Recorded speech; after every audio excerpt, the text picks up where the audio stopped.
Bueno, perspectivas económicas para el segundo semestre de este año son las 4:43 de la tarde y tenemos una gran invitada hasta ahora. No es otra sino Tamara Herrera, economista, directora de Síntesis Financiera. El segundo semestre de 2024 está marcado, obviamente, por las elecciones presidenciales a realizarse el próximo 28 de julio. Los resultados de estos comicios definirán las proyecciones económicas para nuestro país por lo que resta del año y el comienzo del próximo, del 2025. Y precisamente para conocer un poco más sobre esas perspectivas económicas que nos esperan en el último semestre de este año, bueno, nos acompaña hoy Tamara Herrera, economista y directora, como les decía, de Síntesis Financiera. Un gran placer y un honor recibirla. Tamara, Todo mío. bienvenida. Muchas gracias por la invitación, Albany. Sobre todo porque, bueno, por supuesto que todos estamos a la expectativa. Ujú. ¿Qué va a ocurrir? ¿Se va a generar un cambio político? ¿No se va a generar ese cambio? En todo caso, si es necesario un cambio económico. Pase lo que pase, después de este domingo, yo creo que los venezolanos lo que más esperamos es que haya un verdadero cambio en nuestro país que nos dé, en todo caso, una perspectiva que más allá de la esperanza sea algo palpable de que va a haber realmente una mejoría en Venezuela. Y bueno, hay que consultar a los expertos, Tamara, por eso está usted acá. Bienvenida. Muchas gracias, Albany. A ¿Qué ver, podemos esperar? Si ocurre un cambio ujú, o seguimos en lo mismo. sí. Bueno, yo creo que la primera cosa que debo decir, antes de excusarme por la gripe que tengo, No se preocupe. este, es que hay una cosa a tener en cuenta, ¿no? Ujú. En principio, hay una elección muy importante y puede haber uno u otro ganador. Todos sabemos más o menos a dónde están apuntando las cosas, pero hay una proporción alta de incertidumbre. Sí. Sea cual sea el desenlace, digamos que en un país civilizado con instituciones sólidas, con un tejido político y actores políticos bien asentados, tú puedes pensar en que el resto del año, teniendo en cuenta que si se decidiera un cambio de la presidencia, esta no se materializa hasta enero próximo, Claro. hasta febrero, mejor dicho. Ujú. Entonces, pero claro, en los países, como decía, de una fuerte institucionalidad, se hacen lo que se llaman periodos de enlace, que van informando y canalizando las tareas, las prioridades, etcétera, lo que se hace como normalmente, ¿no? Quizás nosotros no estamos en ese estado perfecto, Ujú. pero no se puede dejar de aspirar a eso, de Claro. todas maneras, ¿no? Em, no debe haber necesariamente muchísimos cambios de hecho para el segundo semestre. Los cambios relevantes pueden darse en el resto del tiempo, más allá de eso, de una forma cuya velocidad cambia precisamente con los actores. Lo que sí puede cambiar brutalmente, y ahí es muy importante que la gente esté informada y Sí. no se deje llevar por los sentimientos solamente, es el hecho de que puede haber un cambio de expectativas notorio. Ujú. Es decir, si hubiera un cambio de orientación del gobierno y la gente tiene entre sus prioridades las mejoras económicas, eh, este tema que ha resurgido mucho. Hoy me encontré con una persona en un estacionamiento que estaba esperanzado en el retorno de toda su familia porque está solo. Sí. Entonces, digamos, este tipo de cosas, ¿no? Pero la realidad es que en lo que es la economía y la política económica no debiera haber cambios de fondo. Ujú.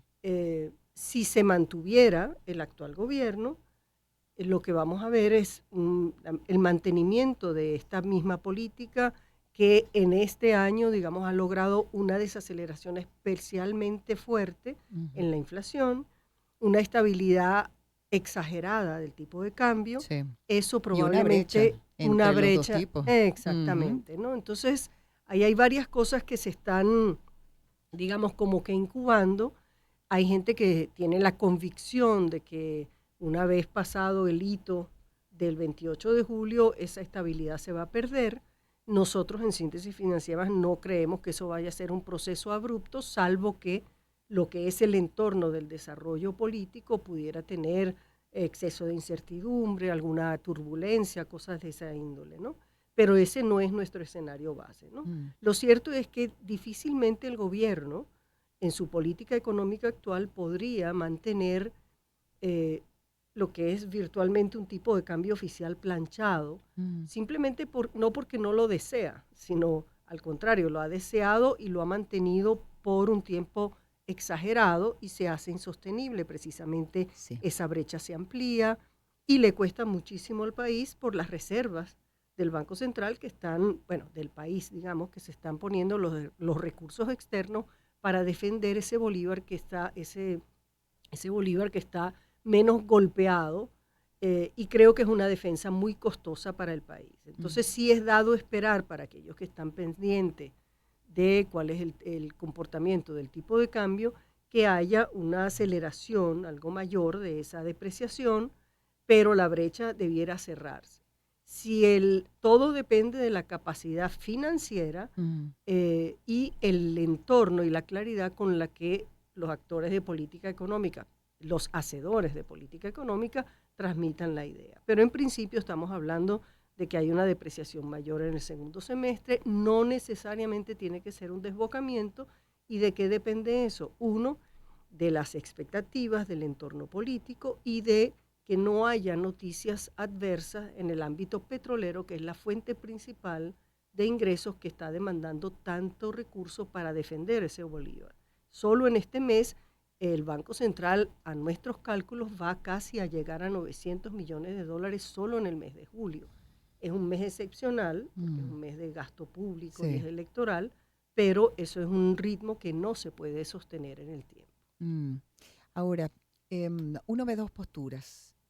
Por ejemplo, el candidato a la reelección, quien sigue ostentando pues la presidencia de la República, sigue prometiendo mejoría, ¿no? Y también pide confianza, porque, bueno, promete que todo va a mejorar. Del otro lado, el candidato que más se le acerca, digamos que está, según muchas encuestadoras, por encima, me refiero específicamente a González Urrutia, no está prometiendo nada, solamente está convocando a que haya una unidad para trabajar por reconstruir el país. La pregunta puntual es, ¿se puede en todo caso cumplir con las promesas de mejoría? ¿Cuáles son en todo caso los retos más importantes para el gobierno, quien gobierna en este momento, el señor Nicolás Maduro, en cuanto a la economía de nuestro país? Los retos más importantes de cualquier gobierno Ujú, es hacer crecer esta economía con mucha más fuerza. El gobierno actual, el gobierno del presidente Maduro, ha avanzado en esa dirección, pero muy lentamente, más aún de cara a las necesidades que existen. Este año, por ejemplo, por más que hay todavía no solo grandes metas, grandes vacíos más bien, y metas por lograr, este va a ser un año comparado con el anterior, va a ser un año mejor ujú, cuando se miden algunos indicadores, tanto el descenso de la inflación, hay una reanimación económica, sí. lentamente tomando cuerpo. Hay quienes consideran que esas son buenas señales, ha habido un esfuerzo importante de transmitir ideas favorables de respecto a la actividad económica del sector privado, negociaciones en el exterior para difundir confianza hacia el sector petrolero. Ha habido mucho esfuerzo en esa orientación, interés por reestructurar la deuda, es decir, cosas de las cuales no se escuchaba seriamente. Ujú, Lamentablemente, como es muy propio y creo que es la deficiencia de las más graves que tiene el gobierno actual, es su grado de información, de divulgación y de rendición de cuentas. Eso le ha hecho costar muchísimo ganar confianza y por supuesto también se siente en esa actividad que digo de intervención y de defensa del Bolívar. Mientras menos credibilidad y confianza hay, mucho más reservas hay que poner, mucho más sacrificio del financiamiento bancario hay que poner, mucho más sacrificio del gasto público hay que poner, más contención de los salarios, ese tipo de ujú, cosas, ¿no? ujú, Pero lo que hay es un curso de mejora lenta En la contraparte, por supuesto, estamos hablando de una velocidad de negociación y de puesta en el mapa internacional por parte de Venezuela, su aparición en el mapa internacional, donde hay ya mucha atención y mucha atención e interés de inversionistas, Ujú. incluso con el gobierno actual, pero obviamente miden los pasos, cosa que en el caso de otro gobierno, la sola dirección sí es verdad que crea lo que le mencionaba al principio, que es Sí. un cambio de expectativas y entonces el interés, y ya puedes hablar de escala Ujú. de inversión que son de otra índole, el acceso y la facilidad y la rapidez con la que vas a tener acceso a entes internacionales seguramente sería mucho mayor de la Ujú. que actualmente está trabajando y negociando muy lentamente el gobierno por el contexto político y geopolítico que existe. Entonces es Ujú. un asunto que va a seguir a ese ritmo, mejorando pero muy lentamente. La otra parte supone cambios muchísimo más generalizados y un Ujú. cambio de expectativa. Los desafíos son enormes, Sí. pero se tiene una cosa fundamental que es ese cambio de credibilidad Ujú. y el cambio de credibilidad cambia la escala de las inversiones interesadas en Venezuela y eso hace una buena diferencia en este equilibrio tan precario que tienen actualmente entre poner dólares para defender el bolívar porque no hay sencillamente un comportamiento todavía incorporado en los actores económicos, consumidores, cualquiera de nosotros, si tuviéramos un pequeño excedente en bolívares, sigue siendo Sí. el refugio pensado ponerlo en dólares, Ujú. donde hay una confianza y hay una perspectiva de fortalecimiento a Ujú. largo plazo Ujú. de la economía, entonces ya las cosas, digamos, toman otro ritmo y otra forma de aprehensión, la dinámica de la toma de decisiones es distinto, ¿no? Mucha gente se pregunta, y ya esto para finalizar, Tamara, porque se nos acabó el tiempo, si hay un cambio político, si Ujú. se logra un cambio político en Venezuela, realmente con los pies sobre la tierra, ¿al cabo de cuánto tiempo se podría ver una mejoría importante en la economía de nuestro país? Yo creo que Con todos los desafíos, ¿no?, que hay no, sí, por o sea, delante. eso es algo que va, en principio, debiera ocurrir siempre que haya un grado de gobernabilidad importante, pero es algo que ocurre con mucha velocidad. Sí. Cuando se hacen estas preguntas, lo más importante para mí es aclarar, no estemos soñando Ujú. con estar en el tamaño o la fortaleza física.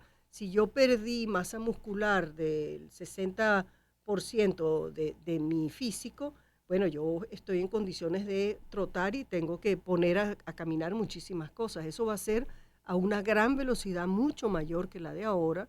Va a estar en capacidad de absorber más mano de obra, de tener espacio justamente de crecimiento, porque Venezuela en ese achicamiento, digamos, también hay ahora un espacio enorme de crecimiento y cosas por hacer. Ujú. Y hay muchas cosas por solucionar, entre ellas la principal es ganar competitividad. Entonces, creo que los ajustes pueden venir y pueden, bueno, ya Venezuela pasó un sacrificio con esta política económica, el sacrificio que se le puso a la población Sí.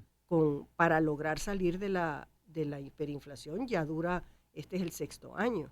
Entonces yo creo que serían cosas mucho más breves y mejor encaminadas, pero los actores políticos son los principales responsables de que eso pueda caminar y ellos tienen que poner a Venezuela por delante siempre. Así es. Bueno, por lo pronto nuestra responsabilidad es acudir el próximo domingo 28 de julio a cumplir con nuestro derecho y nuestro deber Así es, del seguro. voto. Tamara Herrera, Muchas, muchísimas gracias por muchas haber gracias, venido a un placer. acompañarnos en Agenda Éxitos. Tamara Herrera es economista, directora de Síntesis Financiera y ha sido un gran placer tenerla acá. Echando de menos a nuestro querido Unai, que seguramente pues esta conversación hubiese sido todavía muchísimo mejor. Pero a esta hora 4:57 vamos a leer los titulares que a esta hora